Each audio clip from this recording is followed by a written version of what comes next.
안녕하십니까? 오늘은 펩트론에 대해 말씀드리겠습니다. 펩트론은 초장기 지속형 비만 치료 제형을 개발하는 회사입니다. 펩트론은 비만 치료제 경쟁에서 얼마나 많이 빼느냐가 아니라 얼마나 오래, 얼마나 편하게 관리하느냐라는 질문에 답하는 기업입니다. 이 회사의 본질은 신약 개발이 아니라 제형 혁신에 있습니다.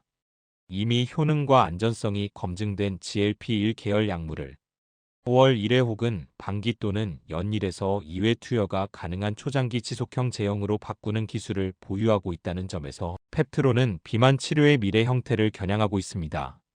비만 치료가 단기 다이어트가 아니라 평생 관리가 필요한 만성질환으로 인식되면서 투약 주기는 치료 성패를 가르는 핵심 요소로 부상했습니다. 주 1회에서 월 1회 다시 분기 단위로 이동하는 흐름 속에서 펩트론은 이 진화의 종착역에 가장 가까운 기업입니다. 이는 단순한 편의성 개선이 아니라 환자 수능도, 의료 비용, 보험 구조까지 동시에 바꿀 수 있는 구조적 혁신입니다. 펩트론의 강점은 임상 리스크가 상대적으로 낮다는 점입니다. 새로운 기전을 검증하는 신약이 아니라 기존 블록버스터의 수명을 극적으로 연장하는 플랫폼이기 때문입니다. 이 때문에 펩트론은 경쟁자가 아니라 글로벌 빅파마의 파이프라인을 완성시키는 파트너로 평가됩니다. 결국 펩트론은 비만 치료제 시장에서 하나의 제품이 아니라 장기 지속형 비만 치료의 표준을 만들 수 있는 인프라 기업에 가깝습니다. 펩트론과 G2G 바이오를 비교해 보겠습니다.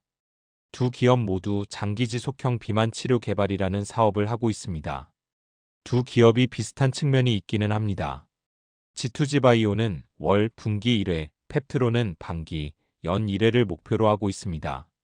같은 장기 지속형이지만 시장에서 맡는 역할은 다릅니다. 둘 다 공통점은 분명합니다. GLP-1 같은 신물질 개발이 아니고 제형을 혁신하는 플랫폼입니다. 빅파마의 기존 약을 업그레이드해주는 역할을 합니다. 이로써 만성질환화된 비만 치료에서 환자 수능도 개선을 핵심 가치로 추구하고 있습니다. G2G 바이오가 주 1회는 너무 불편하다를 해결하자는 접근이라면 펩트론은 이걸 평생 맞아야 한다면 1년에 서너 번으로 끝내자가 목표입니다. 두 기업의 기술적 차이를 살펴보겠습니다. G2G 바이오는 미립구 기반이고 약물 방출 곡선을 안정화하는 것이 목표입니다. 5월 분기까지는 현실적입니다.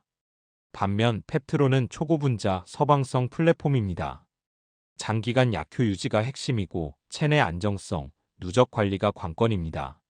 성공 시 경쟁자가 없습니다. 즉 G2G 바이오는 시장에 필요한 기술이고 펩트론은 시장이 성숙하면 반드시 찾게 될 기술입니다. 따라서 시간축을 분리해서 봐야 합니다. 단기는 G2G 바이오, 장기는 펩트론입니다. 결론적으로 G2G 바이오와 펩트론은 경쟁사라기보다 장기 지속형 비만 치료제가 진화하는 서로 다른 단계에 있습니다. 5월 1회가 현재의 해법이라면 펩트론이 노리는 반기, 연 1회는 비만 치료의 최종 형태에 가깝습니다. 일라이 릴리와 펩트론 관계에 대해 알아보겠습니다. 릴리는 펩트론 기술을 사간 것도 아니고 계약을 맺은 것도 아닙니다. 빅파마가 차세대 제형을 검증할 때 쓰는 가장 초기 단계의 공식적인 절차를 밟고 있는 상태입니다.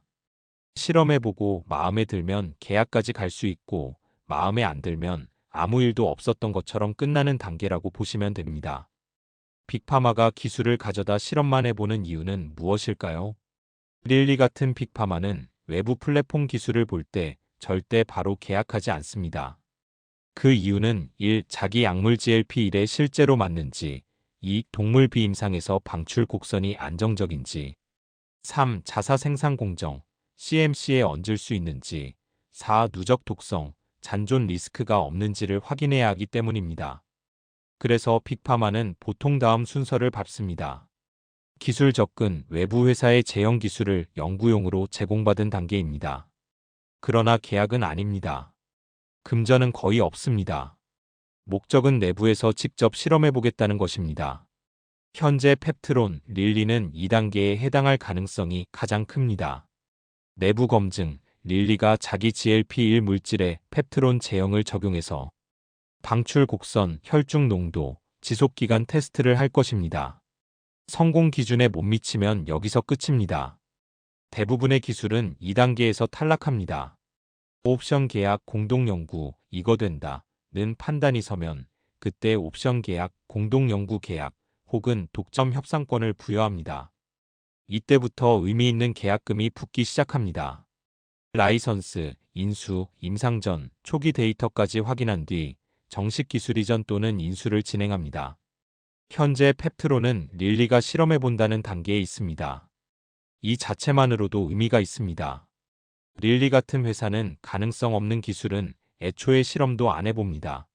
릴리는 내부에도 수많은 제형 기술팀이 있고 외부 기술을 실험한다는 것은 내부 기술만으로는 해결이 안 된다는 뜻입니다. 특히 비만 치료에서 릴리가 지금 가장 절실한 것은 주 1회 투여 이후의 세계입니다.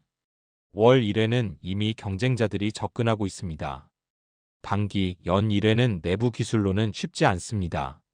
그래서 외부 초장기 제형 플랫폼을 적극적으로 탐색하고 있고 이 때문에 펩트론 기술이 테이블 위에 올라간 것입니다.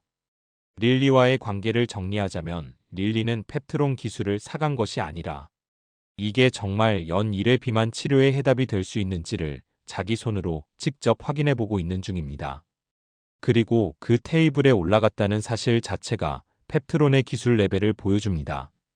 펩트론의 핵심 기술 스마트 대포와 루프원에 대해 말씀드리겠습니다. 루프원은 펩트론의 독자적인 약물 전달 플랫폼인 스마트 대포 기술을 적용한 한개월 지속형 주사제입니다. 이 기술은 초음파 분무 건조 방식을 활용해 약물을 균일한 미립구 형태의 캡슐로 만드는 것이 핵심입니다. 체내에 주입된 미립구가 서서히 분해되면서 약물을 일정 농도로 방출하여 한 번의 투여로 한 달간 약효가 지속되도록 설계되었습니다. 특히 기존 에멀전 방식의 한계였던 약물 방출 제어의 어려움을 극복하고 정밀한 방출 패턴을 구현했습니다. 루프원의 기술적 강점과 차별화에 대해 알아보겠습니다. 루프원은 전 세계적으로 일본 다케다 제약의 오리지널 제품인 루프린과 생물학적 동등성을 입증한 유일한 제품입니다. 기술적 강점은 다음과 같습니다. 투약 편의성이 개선되었습니다. 약물 입자 크기를 최소화하여 기존보다 얇은 주사 바늘 사용이 가능해 환자의 통증을 줄였습니다. 공정 안전성을 확보했습니다. 제조 과정에서 유해 용매 대신 비독성 용매인 초산을 사용하여 잔류 독성 위험을 제거했습니다.